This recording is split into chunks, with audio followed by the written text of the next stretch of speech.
Let us remain calm. Yes. Today we're going to learn about how to eat our greens and actually enjoy it. Something that we all struggle with sometimes. So today's stream is more so about the importance about getting our greens in and talking about why it's so important, and most importantly, talk about how to get it into us in a joyful manner. Okay, this is not something that we need to cringe about or any of that stuff. This stuff is just gold. It's gold. So here we have green leaf lettuce. I love a romaine. I love iceberg. I love mixed greens that you get into in one of those boxes. Arugula, anything that's like crunchy and refreshing. I'm just kind of obsessed with that. And I'll tell you the trick and the secret.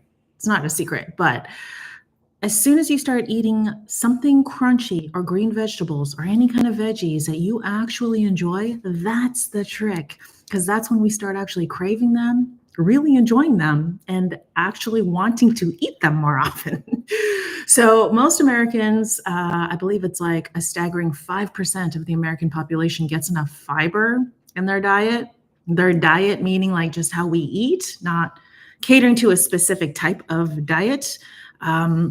But today, let's look at this. But before we do that, I want to look at Dr. Furman's G-bombs. So we've looked at this before, and this is a really easy way to kind of remember what we're supposed to eat according to a real doctor. So Joel Furman is a medical doctor. He's got a medical retreat in San Diego, California, and he houses guests for, I don't know, like 3 weeks or for a month or 3 months.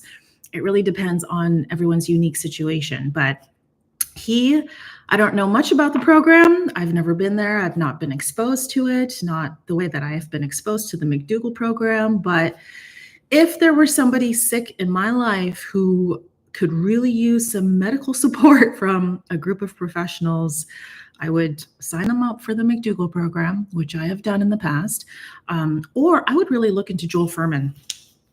What I like about him is that you actually like move in to this gorgeous resort, but and then like he's just always there for you, right? Or his team, he and his team. So Joel Furman, he gives us a really fun, cute little acronym called G-bombs. So G-bombs is an easy way for us to remember what kind of nutrition to get into our system to be healthy and stay well. And then we're going to look at a very yummy way to do that. All right. So I want you to think of how you could joyfully get these G-bombs into your system. So G stands for greens. So what are your favorite greens? Greens. Today, my favorite green is probably arugula or rocket. Today, we're going to do green leaf lettuce. We got this green leaf lettuce. But I'm telling you, there's many more greens coming your way because we got fresh herbs too. Okay, so green leaf lettuce. So green leaf lettuce. Green leaf lettuce. B stands for beans. Greens and beans.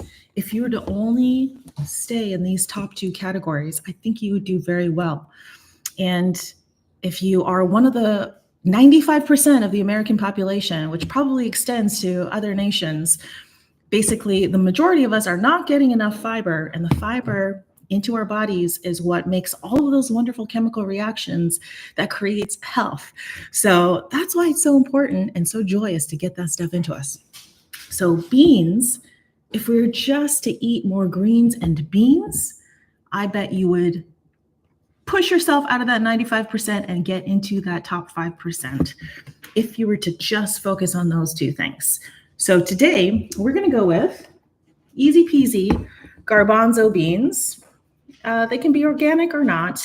Some people like low sodium. I like sodium, but I just grab whatever is available, and 3 cans for only $5. You can't really beat that, right? So today we're going to do garbanzos straight out of a can. I don't always make my own beans. Maybe the texture is nicer and better, but You know what? Whatever. This is convenient. O stands for onions, garlic, etc., or alliums.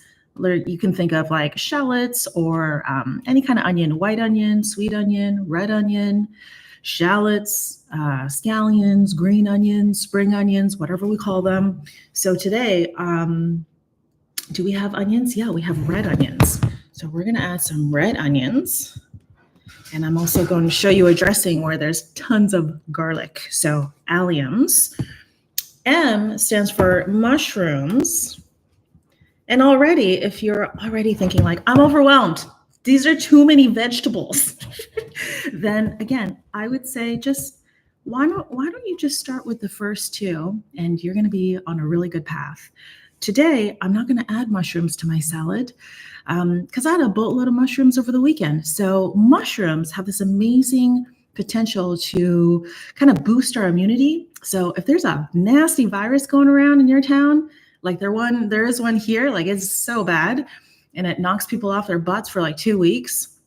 It's not a COVID strain. I don't know what it is, but mushrooms have this amazing ability to strengthen our immunity. And so we want to make sure that we're eating them about once a week. So the cool thing about mushrooms, according to How Not to Die by Michael Greger, is that they have some sort of a compound that lasts within our bodies for like about a week, according to whatever study he was citing. So that's really cool.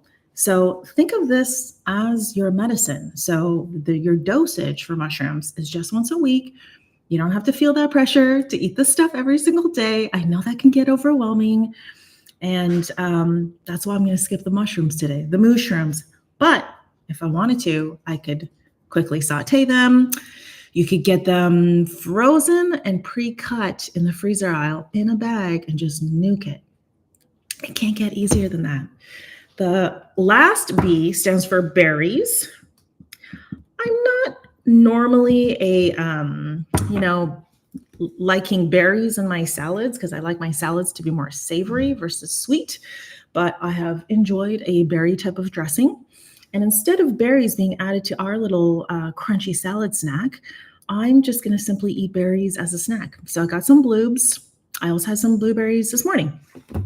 All right, and then the last is for seeds and nuts, or nuts and seeds.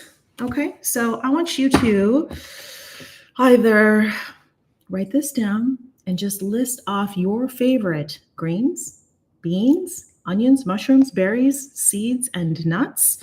If you have a weight loss goal in mind, you're going to want to either eliminate the seeds and nuts just temporarily until you reach that whatever goal weight or whatever, or you're going to just be really mindful of how you are consuming this because they are very calorie dense.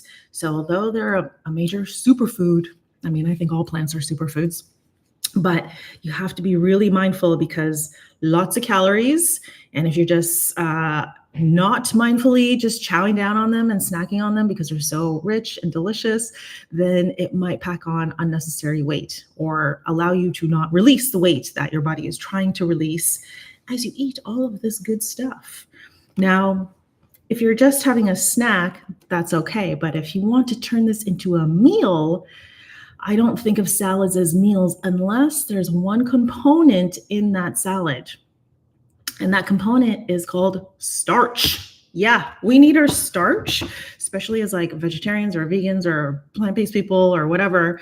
If you're not eating enough starch, you might stay hungry. So this is a semi-common, kind of a common point of feedback that I will hear, like, coming out of a fast, for instance, like I'm starving. Well, that's because we've had limited calories, but also because maybe you're just sticking to salads and not getting that starch in.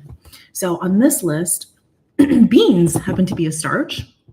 Sometimes in salads, I will add like a whole grain or taters. So that's a common starch. But this is how we are going to start looking at this.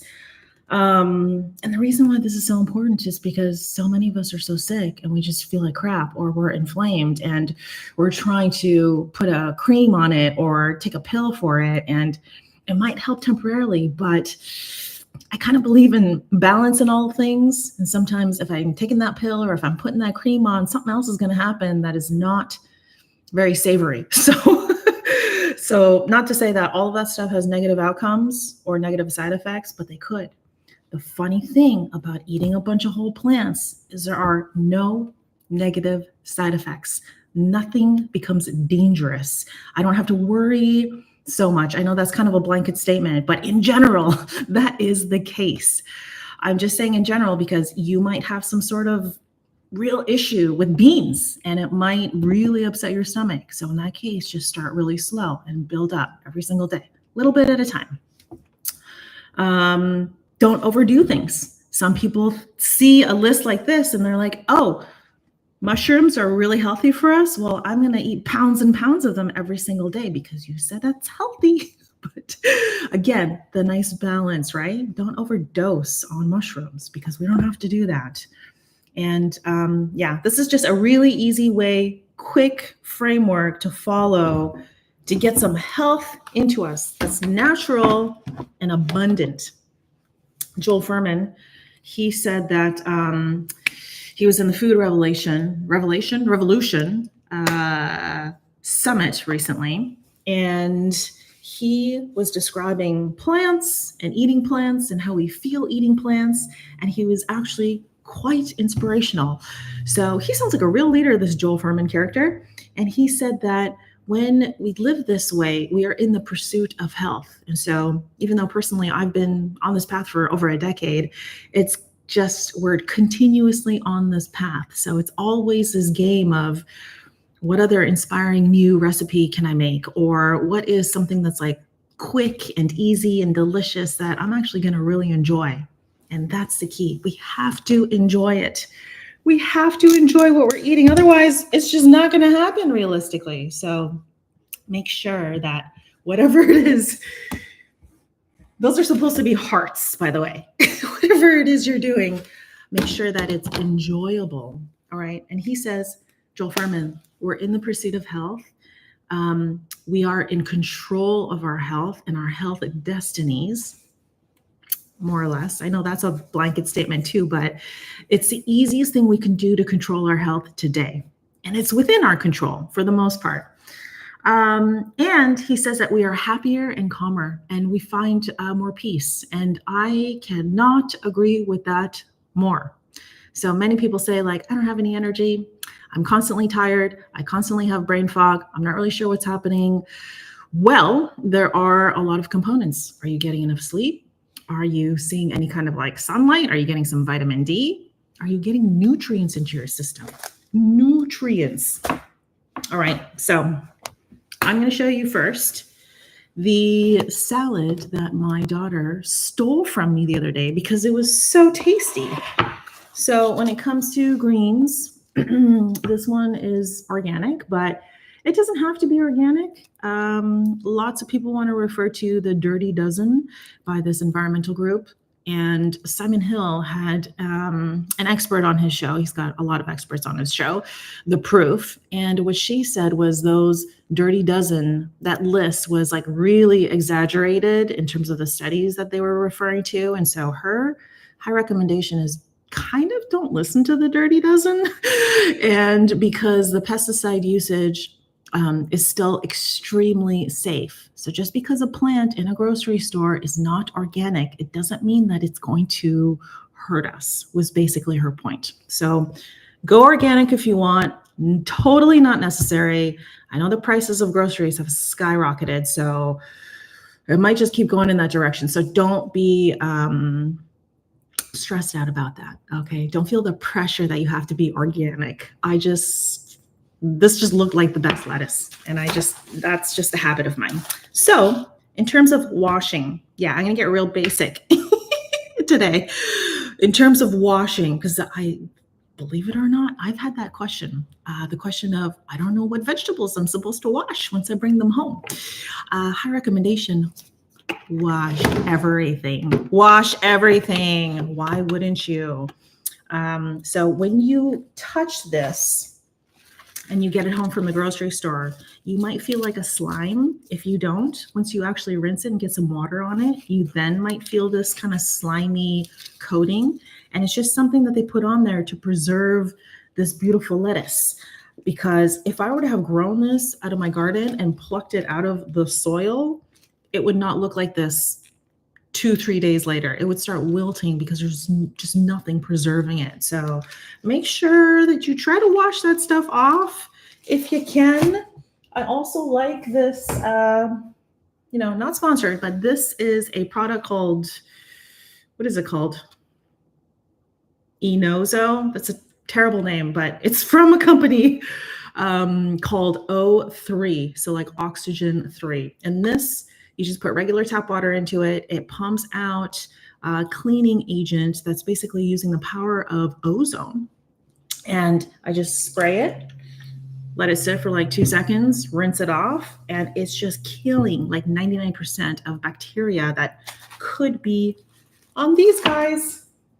All right. It's a kind of a pricey thing, but I don't buy any other like vegetable cleaner or anything like that.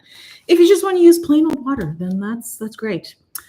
Here in California, in SoCal, we don't have like the cleanest water, especially during the winter time. But, in Toronto, it's a lot cleaner. I know that for sure. In Vancouver, the water was lovely. So in terms of bacteria and the stuff that you might want to get off of your plants, I've had some people say, well, like plants are dangerous to eat because they harbor all this like crap, literally, and you might get really sick. That crap is probably coming from like animal farms, right? And that it's in the water and it's in the soil and blah, blah, blah. There's no poop that comes from the plant. All right, so we start off with our lettuce, and that is our number one thing. It's our green. We're doing our green leaf. Next, beans. So I like to rinse the tops of these. And I'm not going to roast them. I know a lot of people will want to roast these babies. They'll season them. They will pan fry them. They'll air fry them. They'll do all kinds of stuff. All I'm going to do is open this can up and rinse it. And I promise you, it's going to be delicious. It's going to be delish. So definitely rinse your beans.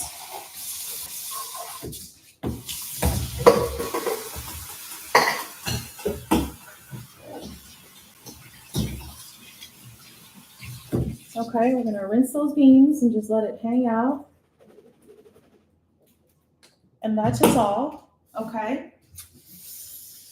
Let me get something clear so you can see. No, I'm going to use this plate instead. All right, so those are our beans, and that already comes with tons of flavor, lots of good healthy protein, the starch that we need in order to actually stay full. Whatever sugar is in any of this stuff, it's just coming from a natural plant. And because of that, it's being digested and absorbed by our body very, very slowly compared to like table sugar or something like that, where Joel Fuhrman will say table sugar just gives us this caloric rush. People say that's the same with salt and oil. And because that caloric rush is hitting our bloodstream so fast, he says it kind of like messes up our sensors, and it just messes us up, and it can lead us down this path of food addiction. So I think sometimes we just gotta not take things so seriously, okay? And it's just a snack. So let's just chill out. We're not adding any additional sugar, but some people get a little bit freaked out because there's sugar included in whole plants. Anytime we're eating a whole plant, it is developed, designed, and grown mostly by nature, of course by humans too. And we muck around with things and change things, but ultimately, this is grown from nutrients and minerals that come from the soil. It's powered by sun energy. It's called chlorophyll.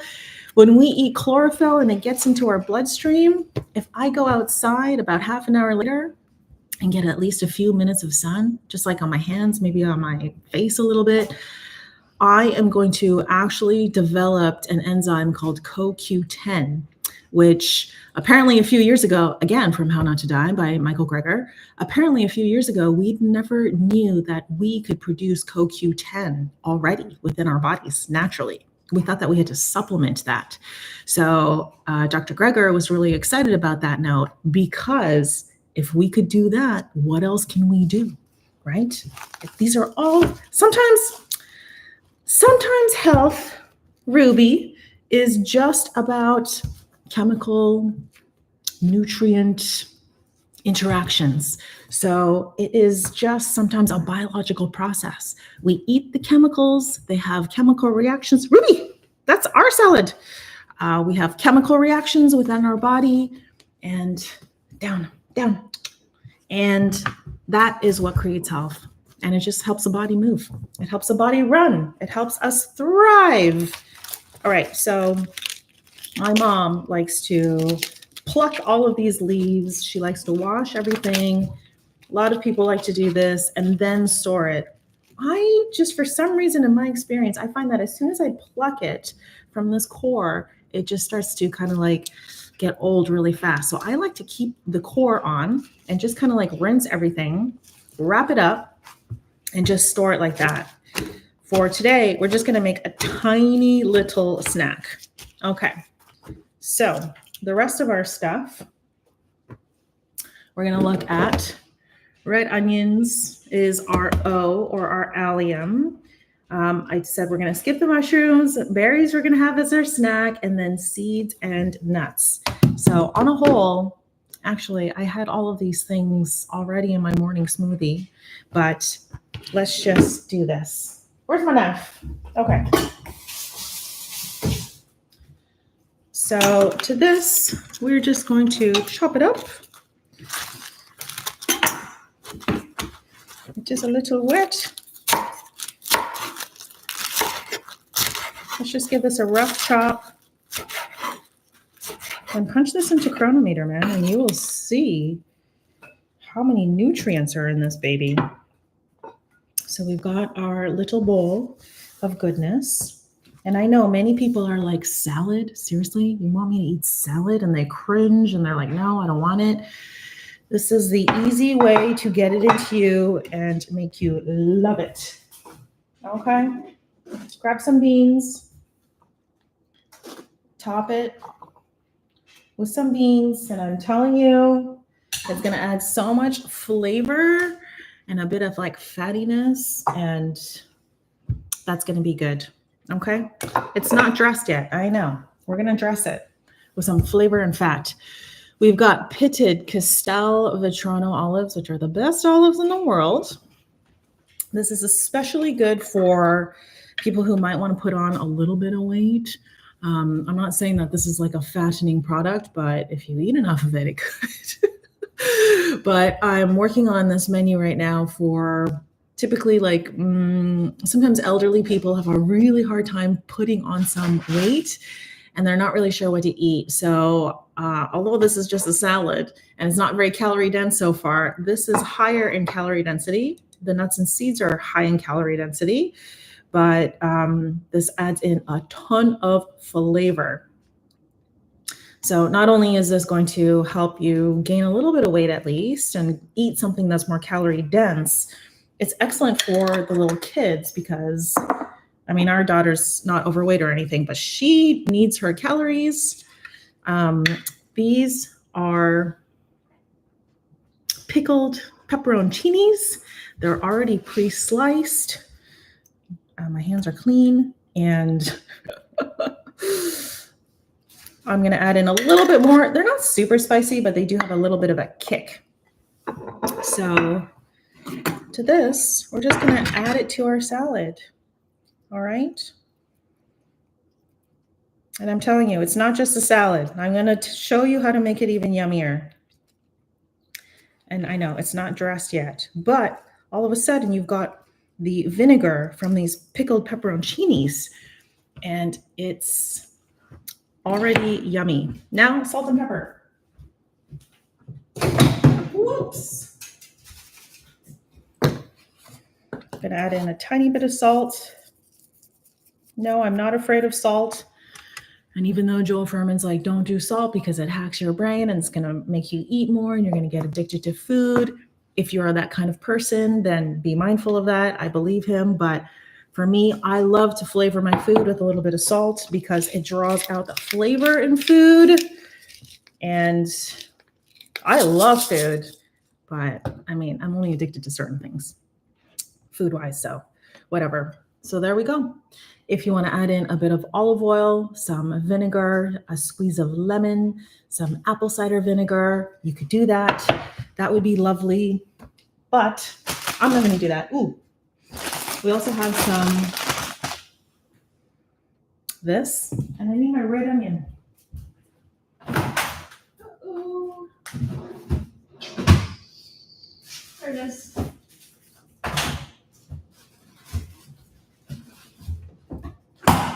Okay, so here we have some red onion, and this is covering our allium section.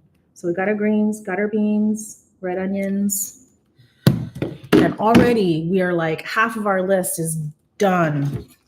How impressive are we, right? So let's chop up a little bit of this.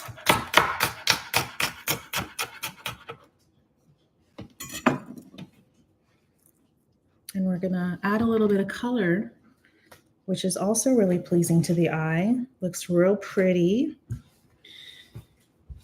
And ta-da! This is the power of meal prep. I'm gonna show you something else in a little bit, but these are radishes that I've just mandolined and put in cold water with a couple of ice cubes. Put them in the fridge overnight, and this is just what I'm going to pick at throughout the week. Put it on certain dishes, put it on top of salads, whatever it is.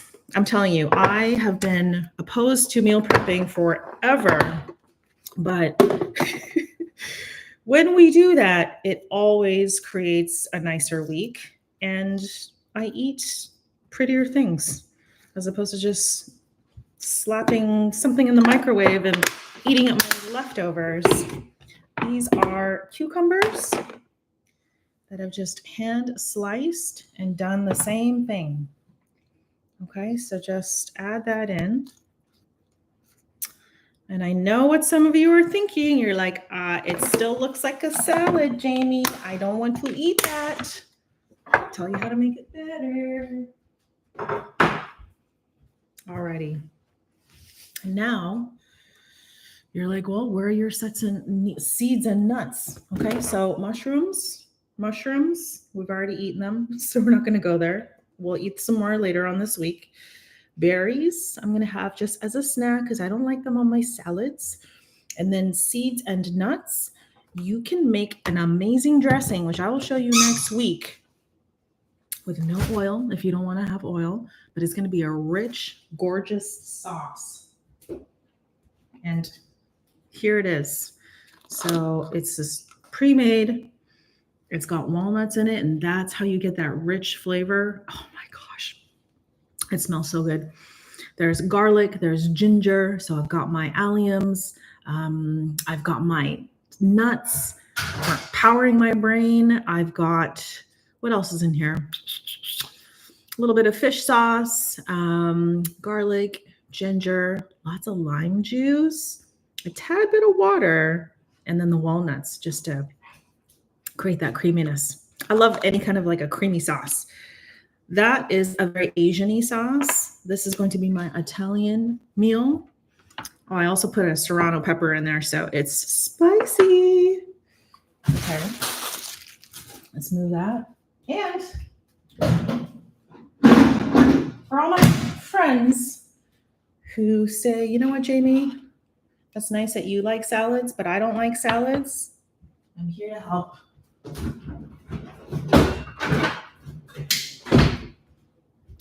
This is a flour tortilla that I've just nuked to soften up. And if you are the type of person who is like, I need more flavor than that, then fine, add in some olive oil if you would like. Hi, baby. Down, down, down. And what we're going to do is we're simply going to take our salad. It's crunchy. It's delicious. The flavors are melded. This one happens to not have any olive oil because I don't think that it needs it, quite frankly. It would be better with it, tastier, but I really don't think it needs it. So you're going to do that. You're going to pile in some beans. So the other day I did that just for a quick snack. And my daughter was like, what in the world are you eating? Oh, can I have a bite of that? She takes a bite. She's like, oh my gosh, that's so good. So she stole my snack. And of course, any parent is so thrilled when their kid is eating anything green. So there you go. You put it in some processed starch and you're golden. Mmm. Mmm. Dang. Listen, I used to never be a bean girl, but garbanzo beans, technically they're peas, but they belong in the legume family. And that's what we want, legumes. And they add so much flavor to this. And they do add in that fattiness that the salad obviously needs. The pepperoncinis add just a tiny bit of spice. It's like baby spice. Very, very mild, but I like spice, so it's mild for me. The green leaf lettuce is so crunchy and delicious. The olives are fatty, and so that's why I personally don't think that this needs any olive oil because you're getting the fat already from the olives, and it's just so good. I love the texture because it's crunchy. It's got all those different flavors going on. The radish is also crunchy. And when you put it in ice cold water, it gets even crunchier. Intensifies the crunchiness factor. I'm not going to continue eating in your face, but that is an easy, delightful way. Like when you just look at the salad, for all my friends who are like not salad people, I get you. You're just like, that does not appeal to me. You put it in a wrap, all of a sudden it changes the game, right? And this is what I've kind of like learned from Walter Longo, who's the creator of the fasting mimicking diet, who we've been learning a lot from. Walter Longo has a very particular way that he eats most days. And when he has his pasta, yeah, he has pasta. That's a refined carb, right? Something that we're not supposed to eat. But his trick is a little bit of that refined pasta, loads of beans, and loads of veg. And so what I love about that is he's being realistic because this looks way better than this to many people. And this is a vehicle and a vessel to get in the good stuff. So I'm not going to say it's a little bit of bad with a lot of good. I just think this is all really good because you're getting the plants, you're getting the calories. We must eat. I saw this girl, huge YouTube channel, like millions of subs, and she used to be a bodybuilder. And she said that she's been on a mission to gain weight. Now she's still like really thin and super fit, but she said that for over 10 years, she was hungry. She was hungry. So that's really sad because nobody should feel hunger. And hunger is a survival drive. We feel hunger because it's cueing our bodies to go out and search food and put nutrients and gas and energy into our systems so our systems can run and we can thrive and live our lives. The trick to understanding how to satiate that hunger is it's not just about calories, it's also about nutrients. So if you were to go out and get like a Big Mac meal, it's a ton of calories, but the nutrients aren't there. So I could eat a Big Mac meal and still be hungry right after that, even though I just consumed all those calories. You might say, well, it takes like 20 to 30 minutes for your stomach neurons to fire up to the brain and for the brain to then understand that it's full. I can wait that 20 to 30 minutes and I'll still be hungry. So Yeah, you're getting enough calories, but that's not the whole picture. You've got to get the nutrients. So here we're getting tons of nutrients, tons of nutrients. And it might not be the daily amount that we need for everything, like for protein. The beans are protein packed, but I don't have like an entire can of beans on my plate, which would definitely suffice for my protein intake for the day. But it's also about stomach stretching. So when we fill our stomachs are kind of like a closed fist. And then when we're full, it's kind of an open fist. That's the size of my stomach, let's say. And so when it's more full, then those muscle receptors are signaling to the brain. And that's another way to become satisfied or no longer hungry or fulfilling that hunger drive. So working with my body.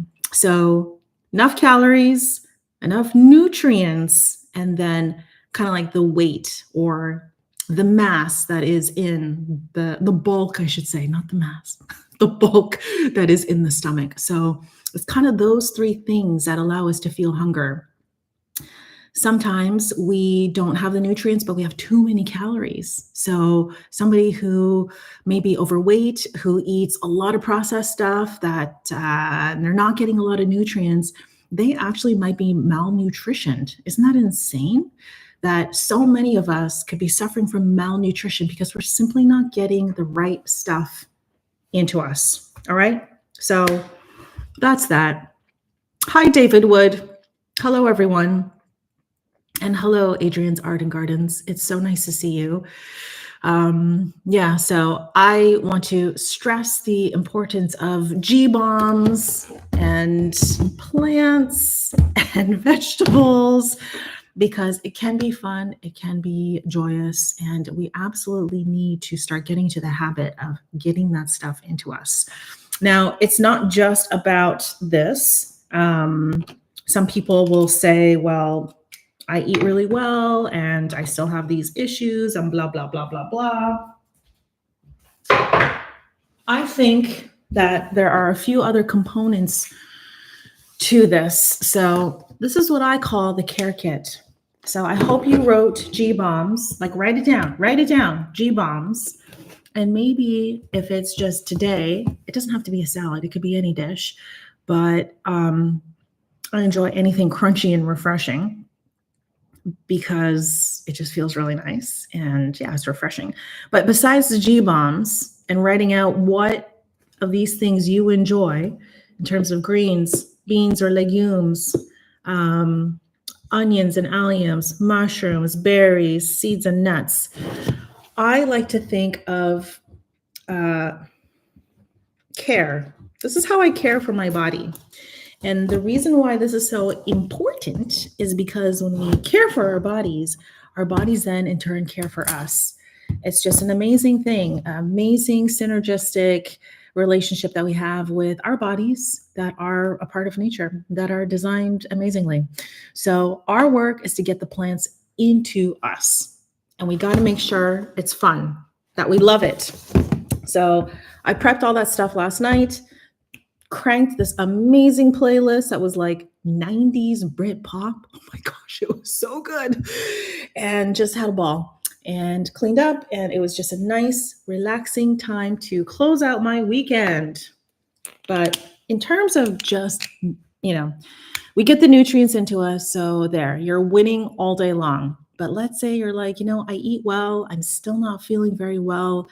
What else can I do? I like to tend to my personal care kit. C stands for connect. Connect. And that means, how am I connecting, first of all, to myself, but also to the most important people in my life? Obviously, prayer is a big form of connection for many people.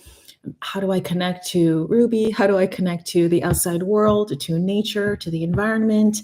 But at the very, very least, I have to start by connecting to myself. So that's why I do a body scan.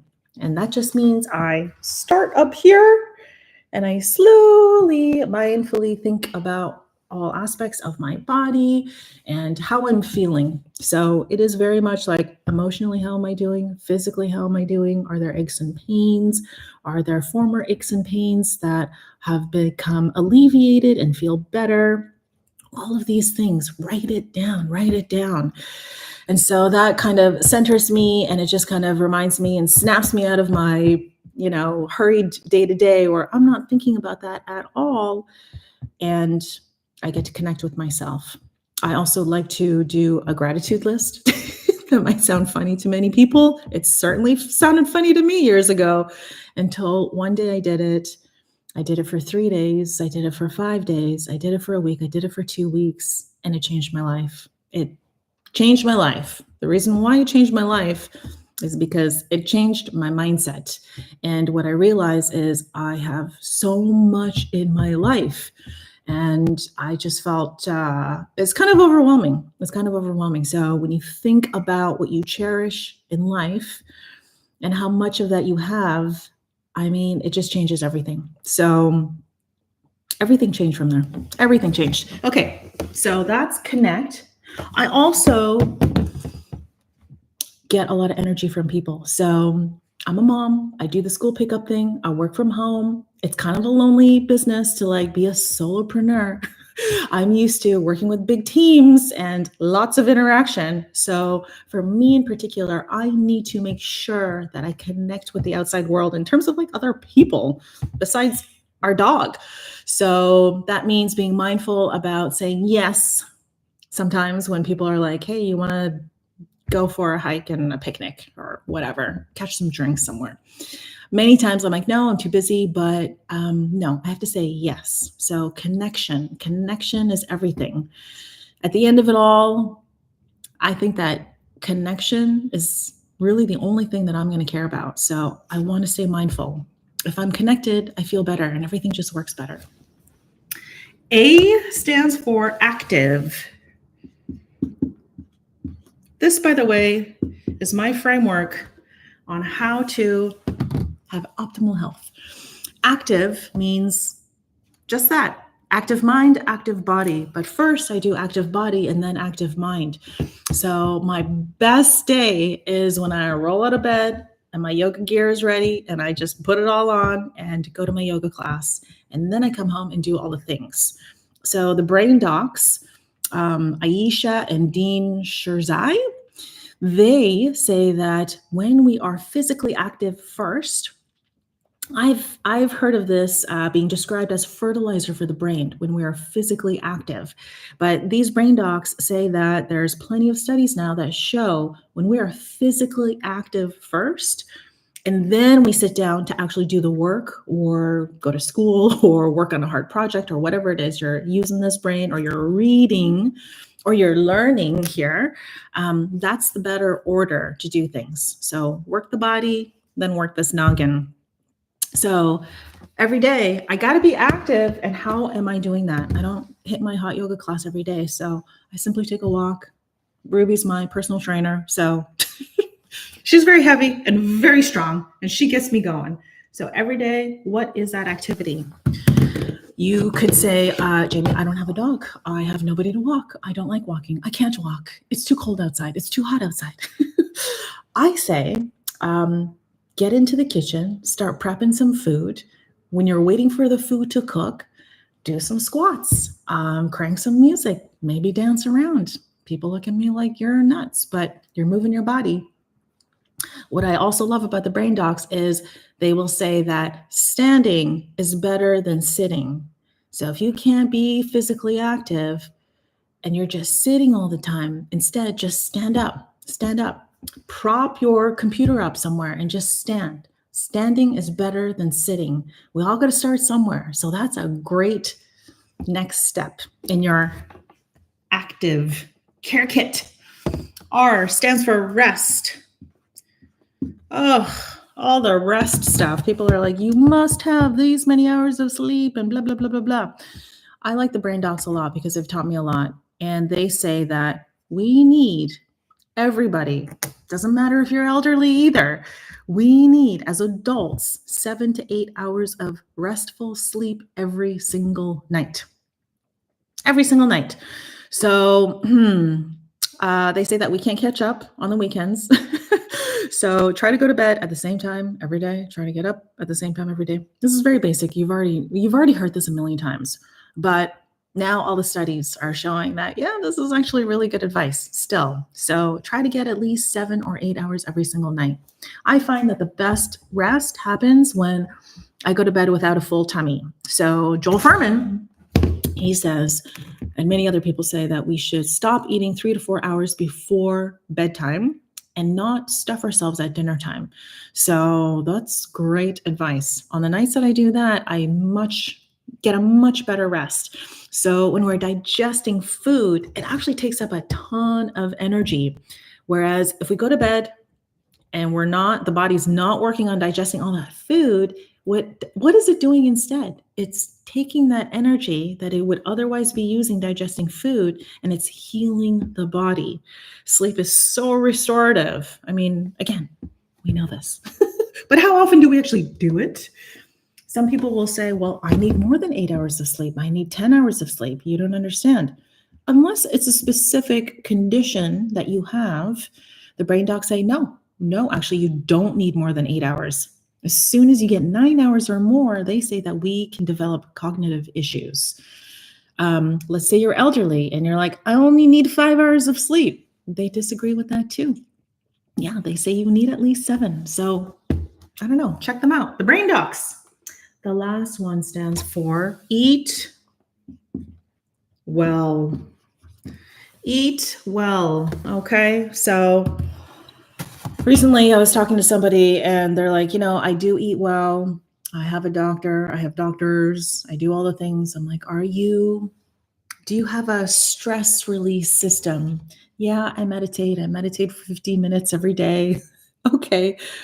Maybe switch something up in your meditation routine, or maybe instead of meditating, do something a little bit different. Try a body scan, try gratitude, try journaling, try connecting with a best friend. Our best friends know us best, and sometimes they are much greater therapy than professional therapists sometimes. For me personally, yeah. Anyway, active. I asked, do you move your body? Yeah, I work out 3 times a week. Again, if that has been a routine for you and it has not been working, then switch it up. Do something different. If I'm just walking and doing yoga and I'm not seeing any kind of a shift, then I'm going to start jumping rope. Yeah, that's what I'm doing. I'm jumping rope. I'm going to try. I've always wanted to learn how to jump rope. So rest. Are you getting enough rest? And he said, yeah. Are you eating well? This is where it becomes interesting because he says, yeah, I'm eating well. I'm eating enough fiber. I'm eating all the things. And my doctor has given me a ton of new supplements. Okay, well, this is where I'll say I would be careful with that because supplements are taking a nutrient from a real plant, extracting that nutrient, and exponentially packing that into a pill. So let's say there's, for ease, 10 milligrams of phosphorus, right? Which is like an essential mineral that we need. I don't know that that's the case with this little Persian cucumber, but let's just say that that's the case. We need 10 milligrams of phosphorus. Just because phosphorus is good, don't extract that from this, blow it up by 10,000 and pack it into a pill and then start taking it for years and years and years.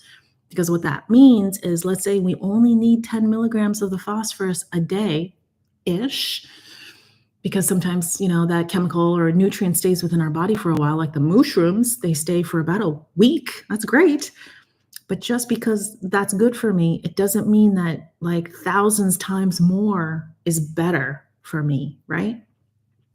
People will say, well, I need to get more of that nutrient because my body's not absorbing everything. Well, okay. That's a very interesting comment, because if you're taking those supplements and you're taking thousands and thousands of milligrams of, let's say, phosphorus, and your body doesn't need that much, it's being flooded with too much of a good thing. So then your body's a little bit out of whack, and there's so many chemicals and reactions that are happening in the body at all times that I mean, when there's an excess of something, we're kind of mucking things up, right? So then the body is just not operating at its optimal level. It's got to figure out what to do with all that excess phosphorus. So I would say be careful with the supplements. I mean, any person, it seems, could make a supplement and sell it on the market legally. They are not FDA approved. They are highly, highly processed. So when we hear stop eating all the highly processed stuff, supplements could potentially be deemed as something that's highly processed. So the best thing to do is get it from the real plant. This is packaged with everything that Mother Nature has given us, with fiber, with a bunch of nutrients, the ones that we know of, like the macros, tiny bit of protein in this, some carbs, and very, very low fat. But all of those things still exist in this thing. So even though you're like, oh no, I don't eat any carbs, technically there are carbs and fats or lipids and protein everywhere in everything that is a whole product. So those are our macronutrients. Our micronutrients are all the things like calcium, like minerals. Minerals come from the soil, in the ground, in the dirt. That's how they get into the plant and into us. When you're like, oh, animals are they're packed full of micronutrients. Animals eat these too, and that's exactly how they get those micronutrients into them. That's something that blew my mind. Like, what? I thought animals just inherently had all these nutrients. No, actually, it turns out they're kind of like us. They eat the plants, and that's how they get those nutrients into them, and then we eat them. Of course, when we eat them, we're not just getting those nutrients. We're getting a whole boatload of other things that we're not going to get into today. But, and then there's also a lot of vitamins, like all of our B vitamins, vitamin K. There's so many vitamins. And that is coming from the whole plant. It's just packaged perfectly. Are there sugars in here? Yes. But again, we digest whole plants much differently from very processed things. They go through our small intestine, our large intestines. Everything is very, very slow in terms of the digestion process. And in that slowness also comes a safety element. And we're processing it the way we're supposed to process it. All right. Anyway, that's my spiel. Foxy is my corgi and personal trainer. Oh, we love corgis. Every time we see them, we kind of go nuts. Yeah, they're such cuties. Yeah, that is a recommendation to get a dog, and that becomes more fun, right? We got to have some fun. For me, if I don't have a dog, I'm just not going to get outside and walk. That's just me. But if I lived in a city, I would. Anyway, David Wood, nice to have you. And thank you, as always, Adrian. Yeah, that's the message. Eat the plants, because when we take care of our bodies by eating things that we love, our bodies then take care of us. And we don't have to explain all the things, all the chemical reactions and the pathways and the metabolic this and this and that, because we will never know the full extent of that. It's like saying, I want to learn everything about space and life. It just at a certain point. And like, trust me, I'm a philosophy major. I took that in school, and we're just never going to know. So don't drive yourself nuts. Just lean into the understanding that we live in this vast, incredible world and existence. And again, just get the plants into us. Because when we take care of this, everything else just falls into place. All right. So on that note, have a great week. I'll see you here next week, same time, same place.